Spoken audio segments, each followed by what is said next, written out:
I'm Dr. Gardner, and tonight I wanted to talk about emergencies in your pets that you should not ignore, and that if this happens, you should head directly to your veterinarian if they're open, or to your emergency room.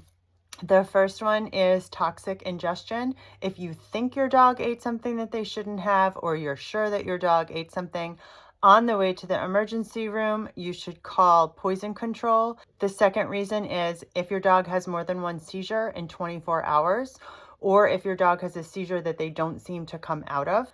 Bleeding that won't stop. Obviously, if you have some kind of terrible wound or situation, sometimes it's actually even just a mass. If your dog has some kind of growth and it starts becoming bloody and it won't stop bleeding, that is a very good reason to head to the emergency room or contact your veterinarian.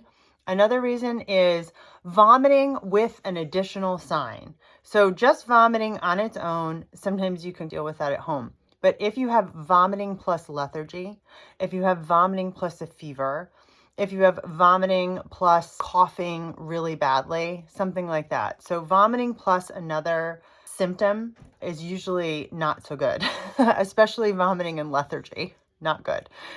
The next one is difficulty breathing, especially in cats.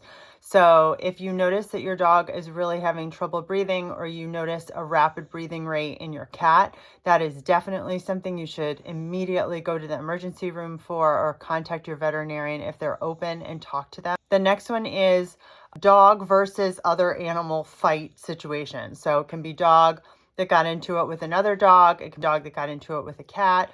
It can be a dog that got into it with a wild animal, anything like that. A lot of times there are puncture wounds that you don't see or you don't know about. And then my last two big reasons, and these are by no means, this is an exhaustive list, but burns. If your pet gets any kind of burn, either from a toxic chemical or certainly from a fire or from an electrical cord, those are reasons to contact your veterinarian or head to the ER. And then the last one is if your dog or cat's hind end, if their pelvic limbs are not moving and they're dragging themselves around. So that's my big list of, yes, you must go to the emergency room or go see your vet ASAP, no question, for sure. And like I said, not an exhaustive list. There are certainly, unfortunately, many other reasons to head to your veterinarian. But if any of those things you were not sure about, you should definitely head to the ER. And when you're on the way, please call them and let them know that you're coming. So I hope that was helpful, and I hope that you and your pet will be well. And I would love to hear from you if you have any questions or comments. And I hope that you will like and subscribe, and I will see you next time.